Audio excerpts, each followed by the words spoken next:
7h15, bonjour à toutes et à tous, bienvenue en ce jeudi 26 octobre dans l'édition matinale du journal de la rédaction, toute l'actualité régionale près de chez vous en images en 8 minutes et ça démarre par vos prévisions météo avec un temps assez compliqué quand même à vous annoncer aujourd'hui. Le temps pourrait bien évoluer au fur et à mesure de la journée entre passages nuageux et pluvieux, quelques éclaircies tout de même annoncées, de beaux moments de soleil et de ciel bleu. C'est au nord de la région entre Calais et Dunkerque, sur le littoral de la mer du Nord que les perturbations se concentreront. Plus au sud on attend un temps plus clément, les températures elles en tout cas reste douce, 17 à Lille, 16 à Saint-Omer et au Touquet, 15 à Calais et à Boulogne. Prévision complète bien sûr après ce journal. Dans cette édition d'abord, retour sur ce drame, ce fait divers. Mardi à Warneton en Belgique, un habitant de Waterloo de 45 ans est mort sur son lieu de travail, l'usine Clarebout Potatoes. Retour sur les faits avec les explications en plateau de Xavier Silly. C'est un enchaînement de tragédies qui arrivent à l'entreprise Clarebout, sa commune Warneton en Belgique, à la frontière de la métropole lilloise. Ce mardi après-midi, Rachid, un père de famille de 42 ans, originaire de Waterloo, a perdu la vie dans cette entreprise où il venait d'être embauché en CDI. Alors selon les dernières informations, il a été coincé sous un monte-charge en tentant de retirer un carton qui était coincé dans la machine. Depuis hier, donc, ses collègues montrent leur colère car selon les syndicats qui sont mobilisés aujourd'hui, quelqu'un aurait demandé à ce salarié de retirer les cartons alors que le monte-charge n'était pas éteint. Alors dans la nuit de ce mardi à mercredi et ce mercredi matin également, certains salariés ont refusé de reprendre le travail et ils ont demandé à la direction de revoir les conditions de travail, d'autant plus que l'entreprise n'en est pas à son premier accident tragique. Souvenez-vous, le 11 avril 2016, eh bien, c'est Alison Engrand qui est décédée dans cette entreprise. La jeune femme effectuait une mission en intérim depuis 4 jours lorsqu'elle a été retrouvée, elle aussi coincée dans une machine durant son service. Elle avait donc été coincée sur une chaîne de tapis roulant et selon son mari aujourd'hui, son époux, a attaqué la société en justice. Et plus récemment encore un accident au sein de cette entreprise. C'était une infection, souvenez-vous, une infection mystérieuse qui a frappé plus de 80 salariés de l'entreprise à la fin du mois de juillet dernier. Une épidémie qui laisse encore aujourd'hui beaucoup d'interrogations. Alors concernant l'accident de ce mardi qui a coûté la vie à Rachid, eh bien, la direction affirme pour sa part vouloir attendre de recueillir davantage d'informations avant de s'exprimer à la presse. Les salariés de l'usine Clarebout Potatoes qui ont donc décidé hier soir de reprendre toutefois le travail ce jeudi matin.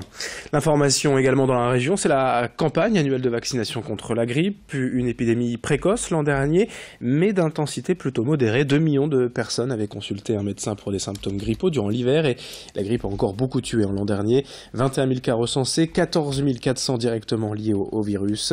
Cette année, 11 millions de Français peuvent se faire vacciner gratuitement. Tout est pris en charge par l'assurance maladie.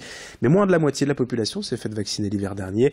Et les médecins rappellent surtout que la vaccination ne fait pas tout. Il y a plusieurs gestes à combiner au quotidien pour éviter la diffusion de la maladie. Explication au micro de Vincent Vieillard. C'est toujours un pari, parce que c'est l'OMS qui décide des souches virales à intégrer dans le vaccin. Il y a toujours 2 souches virales A et une souche virale B. Voilà. Et c'est en fonction des souches virales qui circulent dans l'hémisphère sud et qui vont ensuite remonter vers l'hémisphère nord. Donc cette année, sur les 3 souches, il y en a 2 qui sont identiques à celles de l'an dernier, au point de vue composition vaccinale, mais il y a une nouvelle, voilà, c'est le H1N1. 7h19 tout pile en direct. Dans cette édition également, le grand angle de la rédaction à la découverte d'une merveille du patrimoine de la région, le château d'Esquelbecq dans les Flandres, près de Wormhout. Laissé à l'abandon depuis plusieurs années, il vient d'être rénové par ses propriétaires et a même rouvert au public. Reportage sur place signé Vincent Vieillard.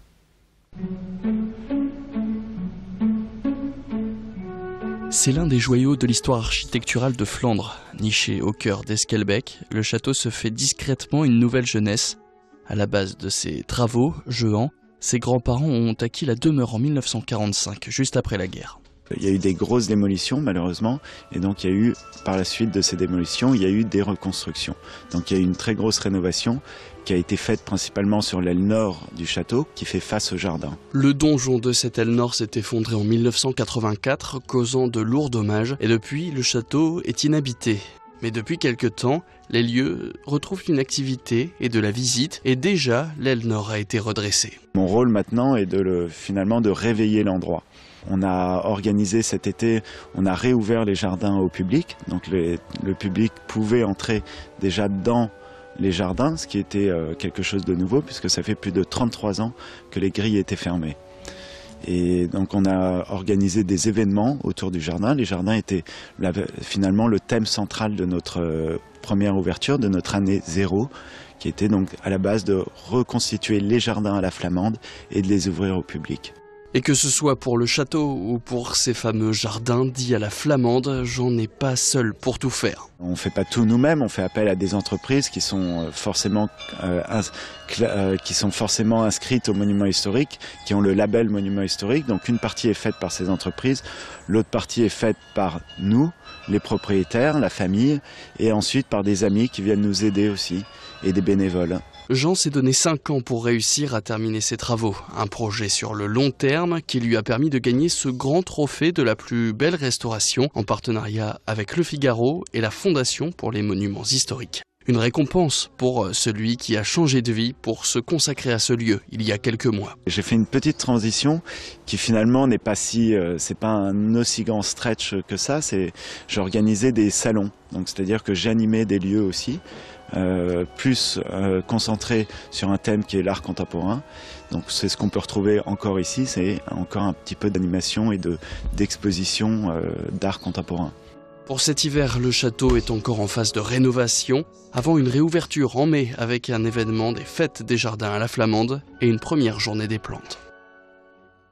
Pour finir cette édition en direct, bien évidemment, les conditions de circulation toujours aussi compliquées autour de la métropole lilloise, comme d'habitude du monde partout sur les grands axes, et du monde aussi autour de Dunkerque, sur l'A16 entre la frontière belge et Dunkerque, au niveau de Givelde et de Cappelle-la-Grande, du monde aussi sur l'A16, mais de l'autre côté de l'agglomération dunkerquoise, avec ce chantier toujours en cours cette semaine et des ralentissements dans les deux sens entre Saint-Folquin et Bourbourg, entre Calais et Dunkerque, et puis du monde aussi sur la fin de la 25 vers Dunkerque. Soyez prudents, bien sûr, au volant, partout dans la région. 7h22 ce matin. Vos prévisions météo à suivre dans un instant.